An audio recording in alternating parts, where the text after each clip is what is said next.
En este video vamos a ver el cálculo de la muestra a partir de dos software, el Decision Analysis Stats y el EPIDAT.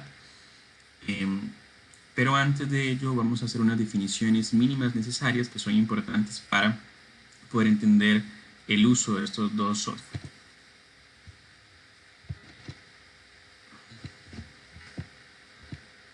Lo primero es que el análisis estadístico se lleva a cabo con base en observaciones. Eso es lo más importante. O también se le llaman valores observados. Estos valores observados o observaciones corresponden a ciertas características. En este ejemplo que tenemos acá, y estas características a su vez se realizan sobre unidades estadísticas elementales o unidades de estudio. En el ejemplo tenemos a un estudiante que se llama Guillermo Rodríguez. Él es la unidad de estudio sobre el cual se van a hacer las observaciones, pero para esas observaciones se requieren unas características. Las características es lo que es común a las diferentes unidades de estudio. Entonces, una característica de Guillermo no es tener una nota de 8,25, sino la característica de la nota promedio en el primer semestre. ¿Por qué? Porque esta es lo que es común a las diferentes unidades. El sexo, por ejemplo, es otra característica, porque si cambiamos de unidad de estudio a la que se observa, podría diferir la observación. Por ejemplo, tendríamos a Tatiana Flores y a Rigoberto Sánchez, y entonces en el caso de Tatiana el sexo no sería masculino, sino que estaremos hablando de que es femenino. Entonces, lo que se realiza se hace con base en observaciones.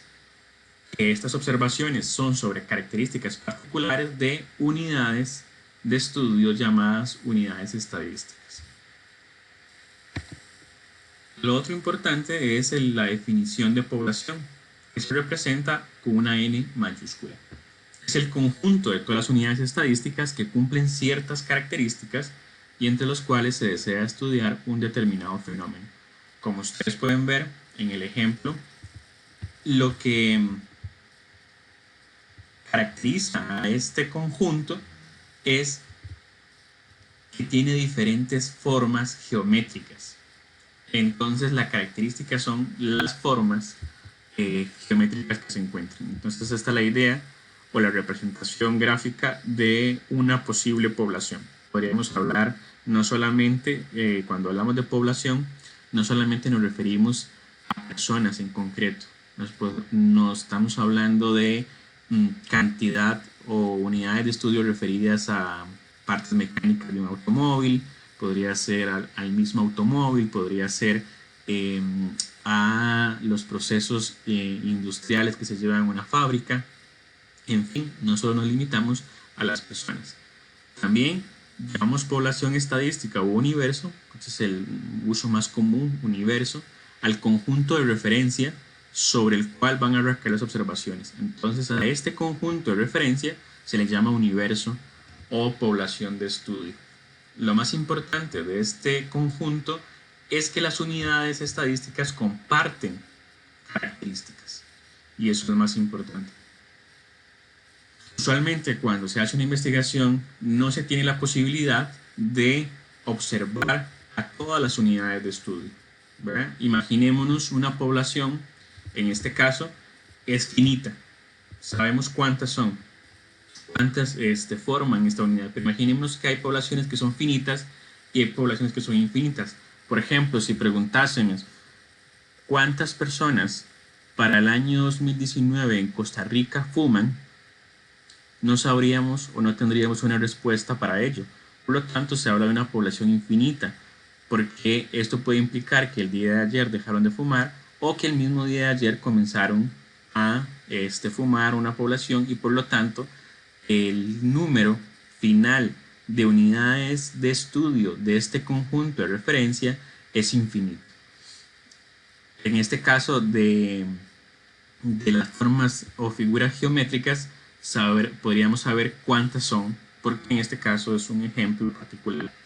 Ahora, la muestra, que se representa con una N mayúscula, es el subconjunto de la población estudiada y a partir del cual se extraen las conclusiones. ¿Conclusiones de qué? Sobre las características de la población. La muestra debe ser representativa en el sentido que las conclusiones obtenidas deben servir para el total de la población, y esta es una de las partes más importantes. Toda muestra, la idea es que sea representativa. ¿Por qué recurrimos a una muestra? A un subconjunto. Bueno, ya lo señalábamos, no podemos tener acceso a toda la población, ¿verdad? A todas las unidades, entonces recurrimos a un subconjunto. Ejemplo de esto es que no necesitamos extraer toda la sangre de una persona para hacer un examen de hemoglobina. Con solo extraer una cantidad de cc mínima, con esto podemos hacer un estudio de hemoglobina. Eso que se extrae es una muestra médica, y con esa muestra es suficiente para poder hacer el estudio de la persona, y no requeriríamos toda la sangre porque es incompatible con la vida. En este caso particular, la muestra debe ser representativa. ¿Y cuándo una muestra representativa? Cuando contempla las características de la población, las diferentes características. Entonces tenemos un ejemplo 1 y un ejemplo 2 de dos muestras a partir de esta población que teníamos acá. Y como ustedes pueden observar, la diferencia entre una y dos, la muestra 1 y 2, es la primera. Esta tiene un mayor número de unidades que esta, y la segunda es que en esta se encuentran diversas figuras que acá no están. Entonces la pregunta es, ¿cuál de estas dos muestras, que pueden ser n cantidad, es más representativa para este conjunto de referencia? La respuesta es esta segunda de acá. ¿Por qué? Porque tiene más características asociadas a la población. Entonces, cuando uno se pregunta sobre la representatividad de una muestra, no estamos hablando de la cantidad seleccionada, sino de las características de esta población. Otra parte importante es que cuando se hacen operaciones matemáticas, por ejemplo aritméticas, sobre las observaciones obtenidas a través de la observación de una muestra, le llamamos estadístico.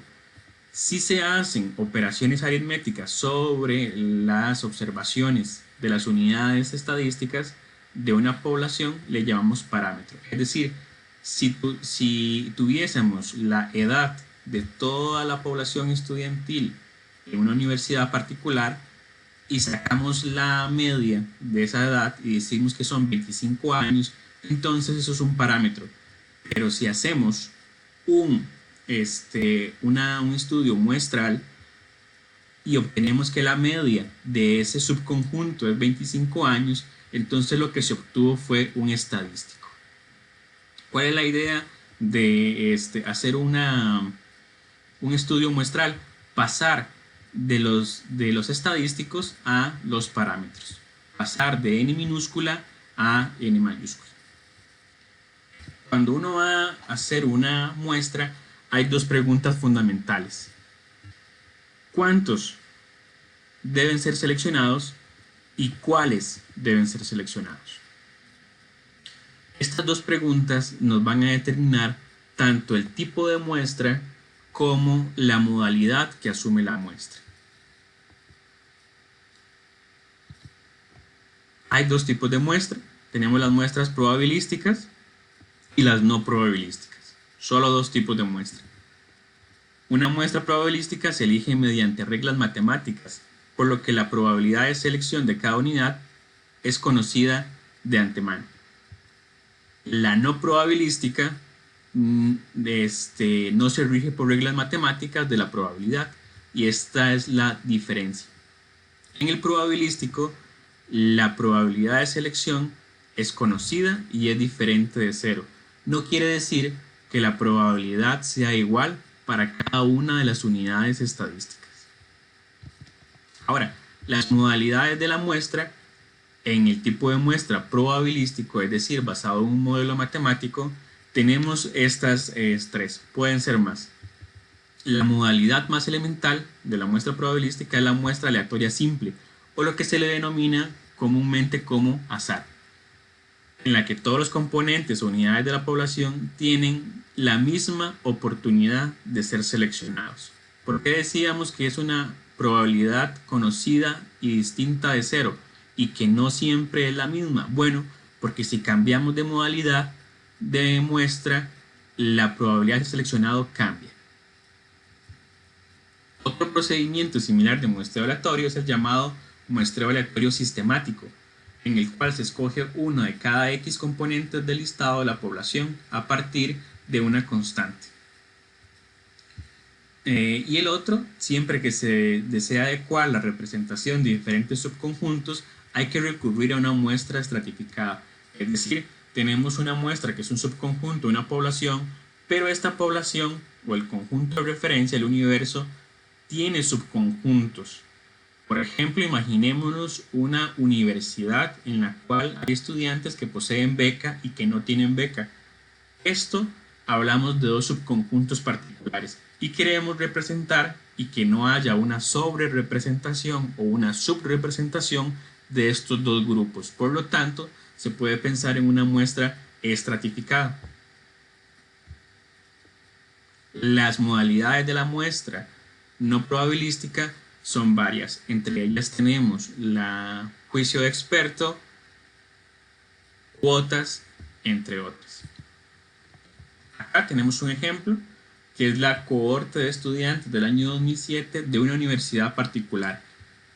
Para ese año habían 8.792 estudiantes, de los cuales 1.428 tenían beca socioeconómica y 7.364 no contaban con una beca socioeconómica. Por lo tanto, en esta población queremos calcular una muestra. Los softwares son para calcular muestras de tipo probabilístico, basados en una probabilidad con un modelo matemático. Pero vea que tenemos dos subconjuntos. Por lo tanto, podríamos aplicar el tipo de muestra. La población es finita, conocemos de antemano cuánto es n mayúscula, en este caso 8.792, y con esta información podemos calcular la muestra. Esto es muy importante. Cuando tenemos información suficiente de la población, podemos decantarnos por una muestra o la otra. No quiere decir que una sea más importante que la otra. La diferencia entre las muestras probabilísticas y no probabilísticas, o las ventajas, es que con esto conocemos el error de muestreo. Con las no probabilísticas desconocemos de ese error. Por lo tanto, las inferencias que se hagan sobre la población no podríamos saber el porcentaje de error que estamos cometiendo al hacer esa estimación. En el probabilístico, como conocemos la probabilidad de selección, conocemos el nivel de confianza con el cual se va a trabajar y el margen de error, por lo tanto eso puede ser manejado de antemano. Entonces un tipo de muestra no es más importante que la otra. Todo depende de la información que se tenga para hacer el estudio y los recursos con los cuales se cuenta. Entonces tenemos una población finita, en este ejemplo son 8.792, y a partir de eso vamos a calcular nuestra muestra. Ok, con el software Stats vamos a calcular la muestra probabilística y aquí vamos a determinar la muestra. Nos preguntan varias cosas y conceptos que ya hemos visto: el tamaño del universo, el porcentaje aceptable máximo de error, la estimación del nivel de esperado y el nivel de confianza deseado. Esto es muy importante. El máximo de error esperado usualmente para un estudio va a diferir. No es lo mismo hacer un estudio médico en el cual se está probando una medicina, hacer un estudio de satisfacción del cliente. Entonces, lo usual es que rondan entre los 10 y el 1% de margen de error. Un 1% máximo de error que permitiríamos, es decir, de cada 100 personas seleccionadas, una no representa a las características de la población, se utilizaría para investigaciones de carácter biomédico, donde ocupamos tener una certeza muy amplia de que cometimos errores mínimos, porque estamos hablando de la salud de las personas en el tema de medicamentos. En estudios del área de las ciencias sociales, usualmente se utiliza un margen de error de un 5% y a su vez un nivel de confianza del 95%. La probabilidad de ser seleccionado, es decir, está o no está en la muestra, usualmente es de un 50%, estar o no estar en la muestra. Entonces, a partir del dato que teníamos, vamos a calcular cuánto es una muestra probabilística a partir de el máximo error aceptado, el porcentaje de selección y el nivel de confianza deseado. Entonces, según la información que teníamos, eran 8.792 estudiantes. El universo es de 8.792.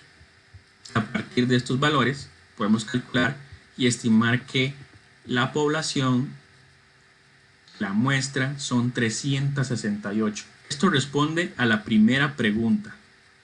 La primera pregunta que decía cuántos vamos a seleccionar. Ahora, lo que nos hace falta es responder a la siguiente pregunta de cuáles. La pregunta de cuántos se refiere al tipo de muestra y la pregunta de cuáles se refiere a la modalidad de la muestra. Entonces, en este caso son 368. ¿A cuáles vamos a seleccionar? Bueno, entonces depende de la modalidad. Si la modalidad es una muestra aleatorio simple, lo que ocupamos son 368 unidades de las 8.792 posibilidades que tenemos. Entonces, este mismo software tiene lo que se llama selección de números aleatorios. Entonces, lo que ocupamos es cuántos números aleatorios se requieren. Entonces, acá les especificamos y vienen las diferentes opciones. Ocupamos 368 números. 368 números. El mínimo sea 1 y el máximo sean la población de estudio, que son 8.792. Le puedo decir que los ordene de menor a mayor y que no cree duplicados. Esto es muy importante. Una vez hecho eso, le doy a calcular y el software automáticamente, de forma aleatoria, me seleccionó los números. ¿Qué son estos números? Bueno, estos números corresponden a la identificación que tendría cada unidad de análisis en un padrón o en un marco muestral. Eso es muy importante, que para hacerlo se requiere de un marco muestral, es decir, un listado de todas las unidades estadísticas que tengan un identificador único. En este caso, este identificador único nos va a servir para seleccionar. Entonces, la primera persona que saldría seleccionada, el primer estudiante, sería el número 28 de la lista, se le sigue el 35 y así sucesivamente. ¿Cuántas seleccionaron? 368. Pero esto es en el caso de que sea una modalidad aleatoria simple. Pero habíamos dicho que también existían lo que es una muestra estratificada según si había subconjuntos, y en este caso tenemos dos que tienen que ver si tiene o no beca socioeconómica. Para eso recurrimos al segundo software y vamos a calcular una muestra estratificada según la proporción. Entonces acá en la parte de módulos nos vamos a muestreo, selección de muestras, muestreo aleatorio estratificado. ¿Cuántos estratos tenemos? 2. ¿Cómo lo queremos hacer? Un reparto proporcional al tamaño del estrato. Esto es justamente la idea. ¿Cuánto era la muestra final? La muestra son 368. Entonces, el tamaño de la muestra es 368. y queremos distribuirlos según el tamaño del estrato. ¿Cuánto es el tamaño del estrato originalmente? 1428.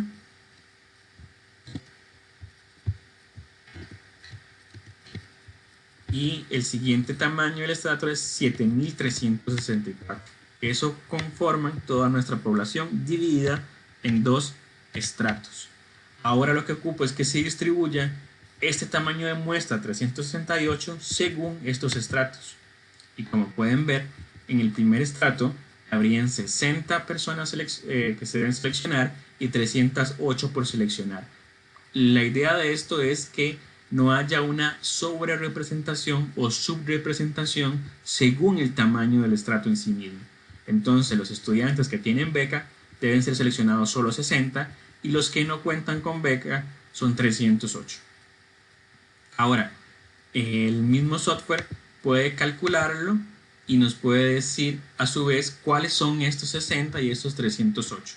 Aquí vamos a darle calcular, le ponemos en fichero y le damos calcular. Él crea un Excel y voy a guardarlo en el escritorio y vamos a poner prueba. Le doy save y le doy OK y ya se guardó. Entonces voy a abrir el escritorio para poder abrir el archivo resultado de este cálculo que se hizo acá. Entonces la información que nos suministra es el estrato. Tenemos estrato 1 y el estrato 2, y en el estrato 1 debemos seleccionar al 419. Acá tenemos en la columna C la probabilidad de selección de esta unidad y el factor de ponderación. El factor de ponderación significa que en el estrato 1 cada unidad de estudio equivale a aproximadamente 24 personas en la población. Esto es lo más importante. Este factor de ponderación se utilizará después para pasar de n minúscula a n mayúscula. Entonces, vean que la probabilidad de selección para el primer estrato es de 4,20, es decir, es conocido y es diferente de 0. Pero para el estrato 2, la probabilidad de selección es de 4,18 y el factor de expansión es 23,90. Entonces el factor de ponderación y la probabilidad de selección van a diferir según el estrato. Por eso se decía que la probabilidad es conocida, es diferente de 0 y puede ser, y no necesariamente tiene que ser la misma probabilidad de selección. Según la cantidad de estratos va a ir cambiando. Entonces es muy importante tener esa consideración al respecto para poder hacer esto. Y aquí tendríamos a las unidades seleccionadas en un listado sabiendo cuáles son personas que cuentan con beca y las que no cuentan con beca.